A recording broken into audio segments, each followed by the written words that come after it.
తాకట్టులో ఉన్న బంగారాన్ని విడిపించి ఆ రోజున్న మార్కెట్ ధర కట్టి మిగిలిన డబ్బును మీకు అందిస్తుంది కొమ్మూరి గోల్డ్. గురువు గారు నమస్కారం. ఆశీర్వచనం. ఈ నెలలో విశేషంగా గురు పౌర్ణమి అయితే రాబోతుంది. ముఖ్యంగా గురువుని మనం రకరకాలుగా కొలుస్తాం. ఆధ్యాత్మికంగా వచ్చేసరికి మనకు గ్రహాలలో నవగ్రహాలలో కూడా గురుగ్రహం కూడా ఉంటుంది.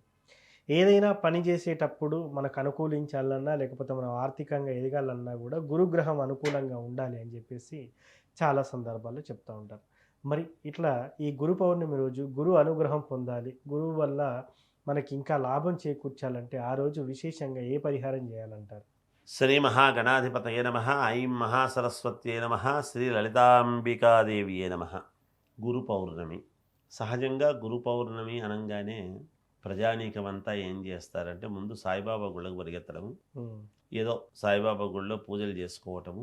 సాయిబాబాను నేను తక్కువ చేయడం లేదు, నేను ఎవరిని తక్కువ చేయను. విద్వాన్ సర్వత్ర పూజ్యతే అంటే ఎవరి విద్య కొద్దీ వాళ్ళు గొప్పవాళ్ళు అయి ఉంటారు. ఆయన నేను ఎప్పుడు ఒక్క మాట కూడా నేను తప్పుగా అనను. ఒకరిని దూషించడం మన పని కాదు. సాయిబాబా తక్కువ చేసేటువంటి విధానం లేదు. కానీ గురు పౌర్ణమి అనగానే సాయిబాబా గుడికి వెళ్ళటం, అక్కడ ఏదో పూజ చేసుకున్నాం, మిఠాయిలు పంచి పెట్టినాం అనేటువంటిదే కాదు. జనాలు ఒక దాంట్లోకి పడిపోయినారు. అట్లా అలా పడిపోకూడదు. అసలు గురువు అంటే ఏమిటి అంటే జ్ఞానప్రదాత, మార్గదర్శకుడు గురువు అనేటువంటిది ఆలోచన చేయాలి. వ్యాస భగవాను పూజించుకోవాల్సినటువంటి అవసరము ఉంది. ఏమిటి సాయిబాబాకు లేనిది వ్యాస భగవానుడికి ఎందుకు అంటే, వేదాలను విభజించి మనకు ఈరోజు ఏది ఉన్నా వేదాల్లో నుంచి వచ్చినటువంటిదే. మనం ఇవాళ మనం అనుభవిస్తున్నటువంటిదంతా కూడా వేదాల్లో ఉన్నటువంటిదే. అందువలన ఆ వేదాలను ఎవరైతే అటువంటి వ్యాస భగవానుడి యొక్క ఫోటో పెట్టుకొని ఫోటోకు దండ పెట్టి ఒక తాంబూలము పెట్టి అక్కడ పండో ఫలము అక్కడ పెట్టేసి ఒక నమస్కారం చేసుకోవడం వ్యాస భగవానుడికి ఇవ్వవలసినటువంటి దాన్ని.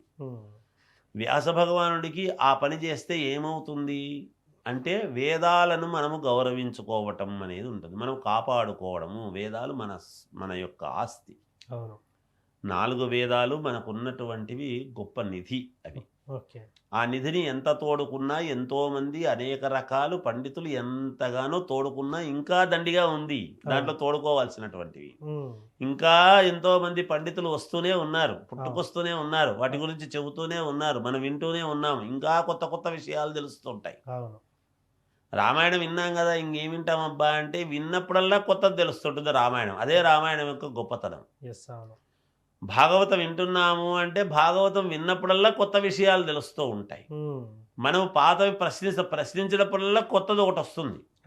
ప్రశ్నించేవాడు ఉంటాడు ఎప్పుడు. ప్రశ్నించేవాడు ఉంటేనే సమాధానం చెప్పేవాళ్ళు పుట్టుకొస్తూనే ఉంటారు. అందువలన ఎంతదైనా వస్తూ ఉంటుంది. భగవద్గీతలో సారాంశం మనం తెలుసుకుని వినే కొద్దీ కొత్త విషయాలు తెలుస్తుంటాయి. అదే మన సంపద, మన సనాతన ధర్మం యొక్క గొప్పతనం అదే. అందువలన వేదవ్యాసుడికి ఫోటో పెట్టి నమస్కారం చేసుకోవాల్సినటువంటి అవసరం. రెండవది, వేద పండితులు ఉంటారు. వేద పండితులను మనం ఎక్కడ గౌరవిస్తున్నాం? వేద పండితులు నడిచేటువంటి దేవుళ్ళు. ఎందుకు? వేదము వేదార్థము చదువుకున్నటువంటి మహానుభావులు, సోమయాజి యాగాలు చేసినటువంటి మహనీయులు.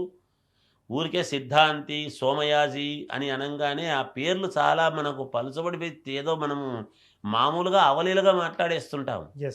అవి వాళ్ళు చేసినటువంటి కృషికి, వాళ్ళు పడినటువంటి శ్రమకు ఎంతో కాలము వాళ్ళు శ్రమ పడితే ఒక సోమయాజి అనేటువంటిది వస్తుంది.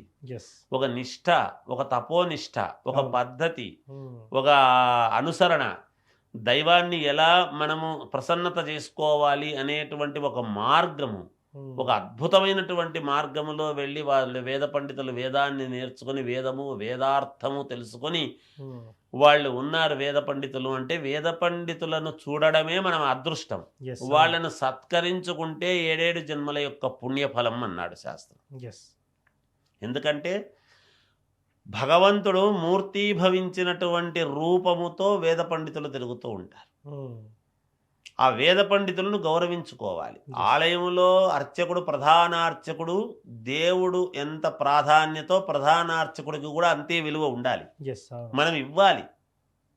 అలా ఇస్తేనే ఎందుకంటే దైవము మనకు అనుగ్రహిస్తాడో లేదో తెలియదు.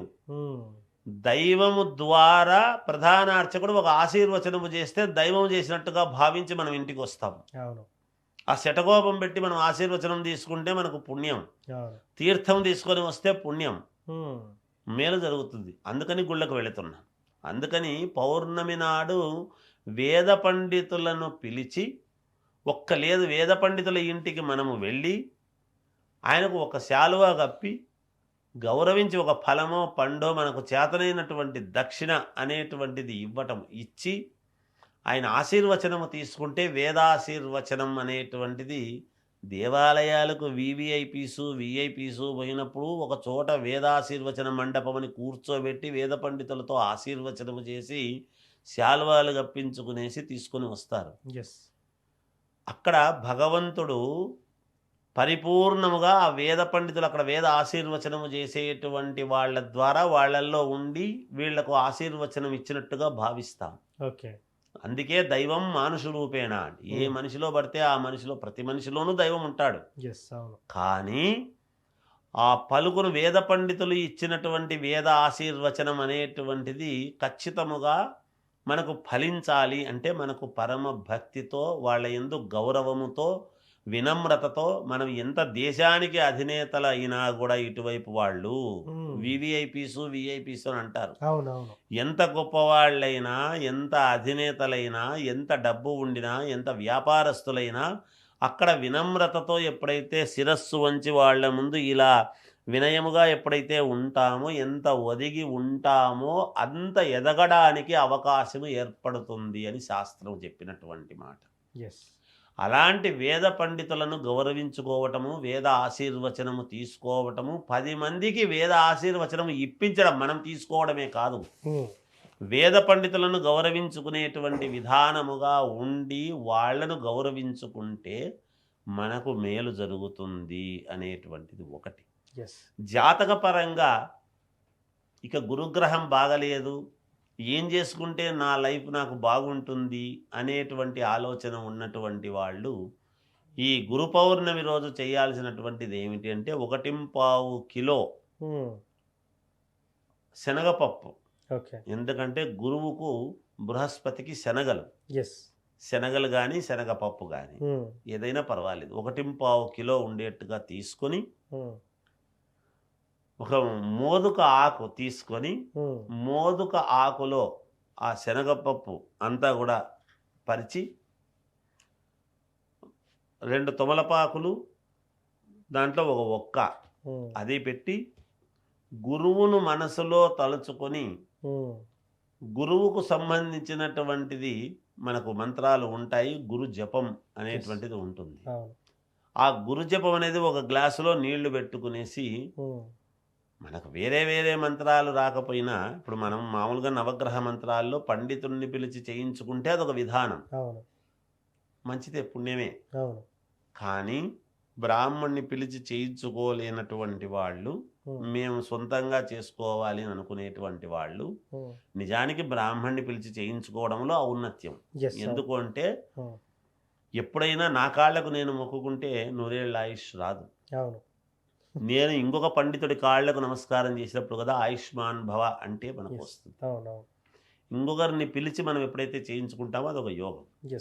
అలా గురువుకు సంబంధించినటువంటి మంత్రము ఉంటుంది. ఆ మంత్రాన్ని ఒక 108 సార్లు చెప్పి ఆ ఉండేటువంటి జలాన్ని పక్కకు ఇంకొక ప్లేట్లోకి వదిలిపెడుతూ గురుగ్రహానికి గనక మనం పూజ చేసుకుని దాంట్లో ఇంత దక్షిణ అది పెట్టి అవి అట్లాగే దానం, ఒక వస్త్రం ఏమిటి గోల్డ్ కలరు బంగారు వర్ణంతో ఉండేటువంటి వస్త్రం ఏదైనా ఒక రవిక కానీ లేదో ఒక శాలువా కానీ ఏదో ఒకటి పెట్టి అక్కడ బ్రాహ్మణుడికి దానం చేసినాము అంటే గురుగ్రహము యొక్క ఆనుకూల్యత పెరుగుతుంది, గురువు యొక్క దోషము పోతుంది అనేటువంటిది తెలియజేస్తూ ఉన్నారు.